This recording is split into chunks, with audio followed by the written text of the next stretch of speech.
Bonjour à tous, je suis ravie de vous retrouver aujourd'hui pour un update lecture. Je vais vous parler de 3 livres, dont 2 romans historiques. On va commencer tout de suite avec le premier livre dont je souhaiterais vous parler. Il s'agit de C'était notre terre de Kathleen Grissom aux éditions Charleston avec cette magnifique couverture. Alors, c'est un livre que j'ai beaucoup apprécié. On va suivre ici Vala Première, qui est une Amérindienne qui fait partie de la tribu des Crocs. Donc, pour situer l'histoire, on est en 1871 dans les plaines du Montana et les Amérindiens vivent encore en liberté en respectant leurs us et coutumes. Et donc Vala Première sera l'héroïne de l'histoire. Elle est fille du chef de la tribu des Crocs.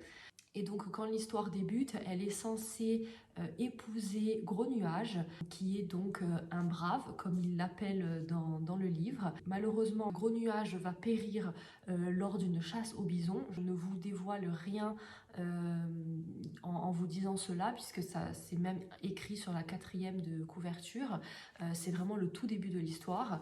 Mais suite à ce drame, Vala Première va épouser un colon blanc qui s'appelle Abbé Farwell et qui est un trappeur, qui est un commerçant de fourrure. Sa vie va évidemment basculer à ce moment-là puisqu'elle va devoir quitter sa tribu pour aller au Canada dans le fort qu'a construit son mari et donc vivre cette nouvelle vie au milieu d'un nouveau peuple et évidemment d'une nouvelle culture. Ce que j'ai beaucoup apprécié dans ce roman, c'est que pour une fois, on a un peu une vision inverse, c'est-à-dire que tous les romans que j'ai pu lire sur les guerres amérindiennes de l'Amérique du Nord, souvent ce sont des femmes blanches qui se retrouvaient dans des tribus amérindiennes.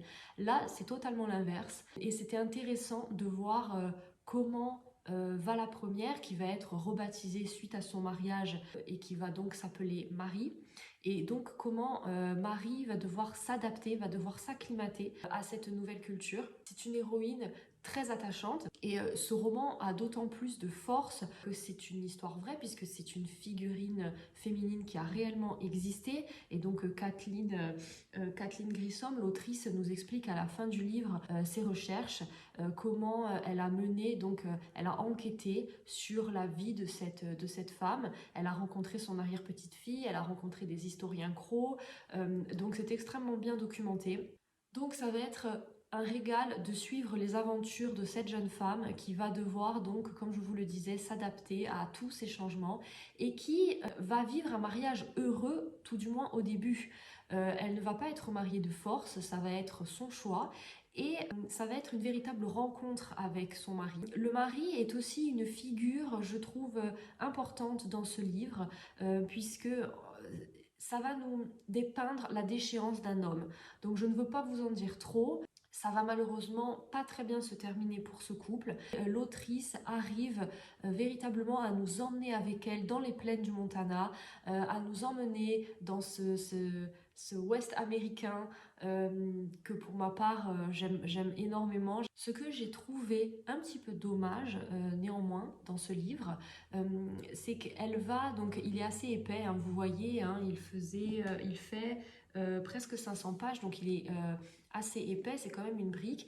L'autrice va s'attarder à nous raconter sa vie dans le fort, donc avec son mari, et c'est ce qui va prendre un peu toute la place dans le roman. Seulement à la fin du roman va commencer à être relatées les problématiques entre les Amérindiens et les colons. Par exemple, quand les Amérindiens vont commencer à être parqués dans des réserves par le gouvernement. Donc je trouve que cette partie-là, qui est très intéressante, finalement a été très peu développée dans le livre puisque c'est vraiment à la fin du livre qu'on commence à décrire toutes ces problématiques et cette confrontation de deux mondes, de deux cultures.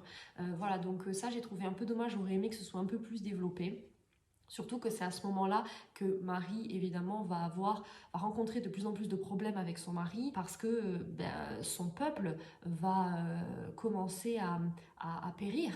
Son peuple, et puis notamment ses traditions, sa culture. Donc voilà, Marie et Farwell vont avoir des enfants, évidemment. Donc cette descendance, comme je vous le disais, que l'autrice a pu rencontrer pour écrire ce roman. Et donc ça va être l'histoire d'une femme femme qui va tout faire pour sauver sa vie et sauver celle de ses enfants. Ça nous raconte extrêmement bien les différences de culture entre ces deux mondes qui s'entrechoquent. Et voilà, je ne veux pas vous en dire trop, mais vraiment je vous le conseille. Ça n'a pas été un coup de cœur, mais ça a été une très bonne lecture. Je vous le recommande chaudement. Ensuite, nous allons passer donc un roman historique à nouveau, mais cette fois c'est une fiction. Ça s'appelle La librairie des rêves ensevelis de Madeleine Martin. Alors ce livre-là, je vous l'avais présenté lors de mon précédent book haul et ça a été vraiment une lecture doudou. J'ai vraiment beaucoup aimé cette lecture. Alors l'écriture n'est pas soutenue, hein, c'est un roman plutôt moi, j'étais assez fatiguée ces dernières semaines et donc j'avais besoin d'un roman qui m'évadait mais qui ne demandait pas énormément non plus de concentration. Et ce roman était parfait. Il était parfait pour ça. Je me suis énormément attachée à l'héroïne. Donc dans ce roman, on va suivre Grace, qui est donc une jeune femme qui va s'installer à Londres avec sa meilleure amie en août 1939, donc juste avant le début de la guerre. C'est une jeune femme au cœur pur, assez innocente, qui a toujours vécu à la campagne et donc qui va se retrouver pour la première fois dans la capitale. Malheureusement, donc la guerre va débuter, ils vont être en permanence sous la menace des bombes. Et on va suivre donc cette jeune femme qui va trouver un travail dans une petite librairie avec le propriétaire de la librairie, Monsieur Evans, qui est absolument attachant, qui est vraiment un personnage assez vieux, assez bougon. Qui en fait, il va y avoir une rencontre entre ces deux personnages. Et c'est ça qui va faire aussi toute la beauté du roman. Si vous voulez, c'était une librairie qui était plutôt abandonnée, qui était plutôt poussiéreuse. Et Grace va arriver et va complètement donner un coup de fraîcheur à cette librairie. C'est vraiment un livre pour les amoureux des livres, puisque elle va nous décrire son quotidien dans la librairie, elle va nous décrire son quotidien avec les clients qui viennent acheter des livres. Et au départ, on ne se rend pas du tout compte en fait qu'on est dans un contexte de guerre, hormis le fait qu'elle décrit voilà, dans les aménagements dans les rues pour se protéger, les canons aériens qui sont mis en place, etc. Mais comme elle dit, comme l'autrice le dépeint très bien dans le livre, c'est une guerre de l'ennui au départ, puisqu'ils n'ont pas l'impression, ils ne sont pas encore touchés réellement sur leur sol. Et ça vient petit à petit, et petit à petit, on se rend compte de l'horreur en fait et des drames. L'autrice raconte extrêmement bien comment se passent les bombardements à Londres à cette époque, comment une ville peut être complètement détruite, comment les habitants doivent se cacher, doivent se protéger, doivent dormir dans les rames de métro toutes les nuits pour espérer survivre.